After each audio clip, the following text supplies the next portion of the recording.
মাননীয় উপাধ্যক্ষ শ্রী রামপ্রসাদ পাল মহোদয়, আগরতলা মিউনিসিপ্যাল কর্পোরেশনের মাননীয় মেয়র তথা বিধায়ক শ্রী দীপক মজুমদার মহোদয়, উপস্থিত পশ্চিম জেলার মাননীয় সভাধিপতি শ্রী বলাই গোস্বামী মহোদয়, উপস্থিত এই অত্র এলাকার জনপ্রিয় বিধায়িকা, পবিত্র বিধানসভার বিধায়িকা শ্রীমতী মীনারানী সরকার মহোদয়া, স্বাগত ভাষণ যিনি রেখেছেন doctor P K Chakraborty, secretary আইসিএ department.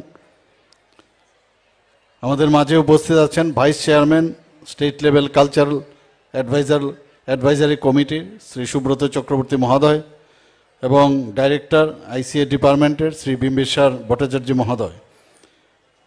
একটু আগে যার কথা শুনে আমরা অত্যন্ত সমৃদ্ধ হলাম এবং যাকে নিয়ে আমরা সবসময় গর্ব করি, বঙ্কিমচন্দ্র চট্টোপাধ্যায়ের 5th জেনারেশনের এত বড় একজন রাইটার, লেখক আমাদের সামনে আজকে এখানে উপস্থিত হয়েছেন এবং ত্রিপুরাতে উনি আসার জন্য ওনাকে আমি হার্দিক অভিনন্দন এবং শুভেচ্ছা এবং স্বাগত জানাই। এখানে উপস্থিত আছেন বিশিষ্ট ব্যক্তিবর্গ, বিভিন্ন বিদ্যালয় কলেজের ছাত্রছাত্রীরা এবং যারা লেখক লেখিকারা উপস্থিত আছেন, কবি, সাহিত্যপ্রেমী এবং প্রকাশক এবং বুক লাভার্স যারা আছেন এখানে, এলাকাবাসী এবং সাংবাদিক বন্ধুরা, সবাইকে আমি অভিনন্দন শুভেচ্ছা জানাচ্ছি। আজকে যদিও 2 তারিখ, কিন্তু আমি বলবো যে আমাদের এই নতুন নববর্ষের 2025-এর সবাইকে হার্দিক অভিনন্দন ও শুভেচ্ছা জানাই। বইমেলার জন্য আমরা সবসময় বসে থাকি, কবে বইমেলা আসবে বইমেলা আসবে। এবার বইমেলার যে দিনক্ষণ আমরা ঠিক করলাম, বিশেষ করে যারা ছাত্রছাত্রীদের কথা ভেবে আমরা এবার যাতে তাদের পরীক্ষার সমস্যা না হয়, পরীক্ষার সময় যাতে তারা আসতে অসুবিধা হয় সাধারণত, সেই অসুবিধার কারণে আমরা আজকের এই যে দিনটি আমরা বেছে নিয়েছি এবং এই তথ্য সংস্কৃতি দপ্তর অগ্রণী ভূমিকা নিয়েছেন, এর জন্য ওনাদেরকে আমি ধন্যবাদ দেব। আমরা জানি বইমেলায়, আমি গত বছরও যখন এখানে এসেছিলাম আমি বলেছিলাম আজকাল বই কিন্তু কম কিনে মানুষ, কারণ মোবাইলের মধ্যেই সব দেখা যায়, কিন্তু অল্প জ্ঞান, এই জ্ঞানে কিন্তু সমস্যাও আছে। তখন বলেছিলাম যে বই আগে আমরা যখন কোনো বিবাহ বার্ষিকী অনুষ্ঠান বা বিবাহের দিন, সেখানেও কিন্তু আমরা বই দিতাম, বা কোনো অনুষ্ঠান হলে বই আমরা কিনে দিতাম। তো আমি আবেদন রেখেছিলাম যে সবাই যেন বই অন্তত কিনে, ফুলের পরিবর্তে বুকে নিয়ে যায় বা শাড়ি ইত্যাদি নিয়ে বই যদি দেয়, তাহলে যারা বই বিক্রেতা তাদেরও 2 পয়সা উপার্জন হবে, যারা লেখক লেখিকা তারাও কিন্তু লেখার মধ্যে আরও বেশি অনুপ্রাণিত হবে। তো আজকে এখানে এই প্ল্যাটফর্মে আবার আমি এই কথাটা বলবো যে বই যেমন পড়তে আমাদের অভ্যেস করা উচিত বারবার, এবং বইয়ের মধ্যে যে তার যে স্মেল, যে গন্ধ, তার মধ্যে একটা অদ্ভুত একটা আনন্দ এবং আত্মতৃপ্তি আমাদের হয়। তো আমি আশা করি যে এই বই মেলাতে প্রচুর বই বিক্রি হবে এবং প্রতিটি পাতা, যে ধরনের বই এখানে বিক্রি হোক, সব বইয়ের মধ্যেই কিছু না কিছু আছে। তো সেই আবেদন আমার কাছে রইল।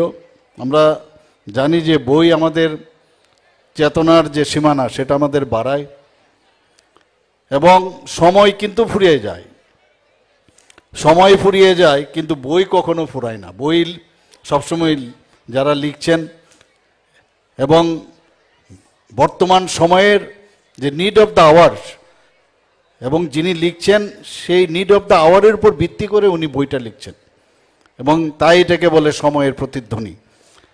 এবং তাতে করে আমরা এই বই মেলাতে আমরা সবাই বলি যে মনন ও মেধার একটা উৎসব। আমরা আমাদের বইয়ের মধ্যে আমাদের কৃষ্টি, সংস্কৃতি, পরম্পরা, সেটাকে আমরা ভুলতে দেইনি, এবং জ্ঞান অর্জনের উৎসই হচ্ছে বই এবং তার কোনো বিকল্প নেই। এবং এই বই মেলা আমরা ছোটোবেলার থেকে আমরা দেখে এসেছি, যখন আজকে এটা 43তম, তো ভাবুন 42 বছর আগেও আমরা দেখেছি বইমেলা প্রথম কোথায় শুরু হয়েছিল, রবীন্দ্র ভবনের সামনে শুরু হয়েছিল, ধীরে ধীরে চিলড্রেন্স পার্কেও হয়েছে। এবার যখন আমরা বইমেলার কোথায় আয়োজন হবে যাদেরকে নিয়ে আমরা বসেছিলাম, অনেকে অনেক দাবি করেছিল যে আগরতলা শহরের মধ্যে যদি সেটা করা যায়, তা আমরা অনেক চিন্তা ভাবনা করার পর বলা হলো যে না, এখানেই বইমেলাটা হবে, কারণ এখানে অনেক ইনফ্রাস্ট্রাকচার আছে এবং মানুষের আসা যাওয়ার জন্য এখানে গাড়িও দেওয়া হচ্ছে এবং বিনা পয়সায় যাতে আসতে পারে আগরতলা বিভিন্ন জায়গার থেকে, সেই ব্যবস্থা এখানে রাখা হয়েছে।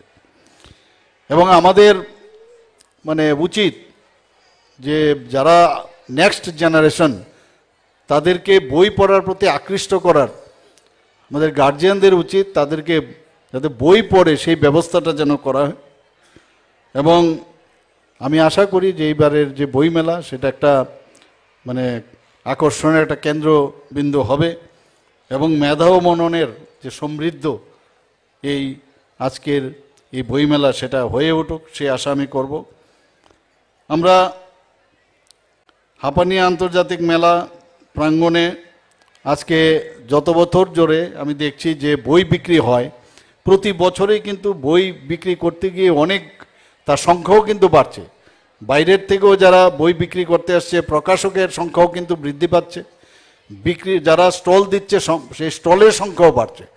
অর্থাৎ এটা কিন্তু মানে কলেবরে কিন্তু তার শ্রীবৃদ্ধিই হচ্ছে, এমনটা না যে গত বছর ভালো হয়েছে এই বছর খারাপ, এরকমটা না। তো এটার আগামী দিনও আমি আশা করি এইবারও যারা প্রকাশকরা এখানে এসছেন তাদের একটা প্ল্যাটফর্ম এখানে দেওয়া হলো, আশা করি আগামী দিন আরও তার শ্রীবৃদ্ধি ঘটবে।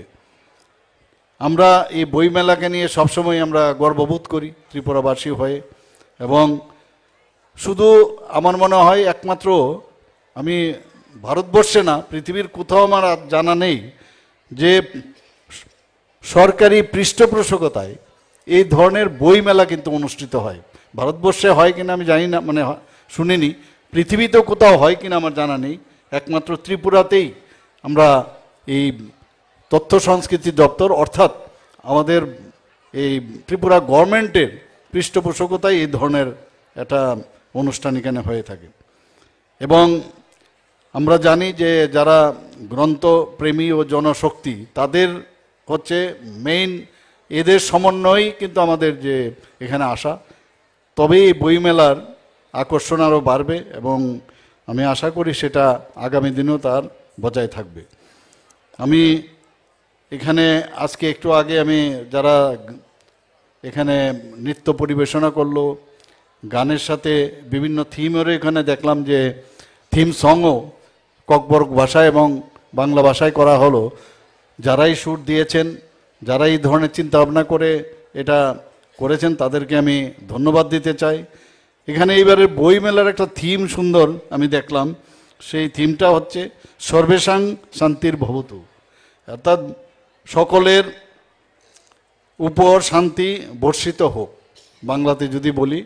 তো এটা একটু আগে আমাদের যে পূর্ববর্তী বক্তা উনি কিন্তু এই কথাটা বলারও চেষ্টা করেছেন যে আমরা যদি শান্তিতে থাকি, মনে যদি আমাদের শান্তি থাকে, এর উপরে আর কিছু হয় না। এবং আজকে আমি বলবো যে এই থিমের সাথে অনেকটা তার সাদৃশ্য আমি খুঁজে পাচ্ছি। আজকে এই বইমেলার অনেক ধরনের যে আলোচনা সভা হবে, গ্রন্থ প্রকাশ হবে, এবং এই যে কদিন যে প্রায় 14 দিনের মতো না 13 দিনের মতো যে এই বইমেলা চলবে, সেখানে সাংস্কৃতিক অনুষ্ঠান, পুরস্কার বিতরণ এবং স্মরণিকা প্রকাশ থেকে আরম্ভ করে অনেক কিছু এখানে হবে। অলরেডি আজকে আমরা একটা স্মরণিকা এখানে প্রকাশ করেছি এবং এটা এবং বিভিন্ন যেসব স্মৃতি পুরস্কারও এখানে ব্যবস্থা রাখা হয়েছে, শ্রেষ্ঠ লিটল ম্যাগাজিন পুরস্কারের ব্যবস্থা করা হয়েছে। যারা 35 বছরের নিচে তাদেরও যে পুরস্কার দেওয়ার যে চিন্তাভাবনা এখানে রয়েছে। আমি আশা করি যে এই বইমেলার উত্তরোত্তর শ্রীবৃদ্ধি ঘটবে এবং এই কদিনের যে এখানের আয়োজন এবং মানুষ এখানে আসুক, সমস্ত ত্রিপুরাবাসী, আমি এখানে মিডিয়া বন্ধুরা আছেন তাদের মাধ্যমে আমি সমস্ত ত্রিপুরাবাসীকে আমি আহ্বান করব যেন এই বইমেলায় আসে বইকে পড়ুন, বইকে জানুন এবং জ্ঞান বৃদ্ধি করুন, এবং এতে করে আমাদের ত্রিপুরারও কিন্তু অনেক লাভবান হবে। সবাইকে অসংখ্য নমস্কার, ধন্যবাদ জানিয়ে আমি আমার বক্তব্য শেষ করছি। জয় Hind. Bela-bela na hambaya faru tinini pandani narwayokrate pandano chengsanai hasteni manganang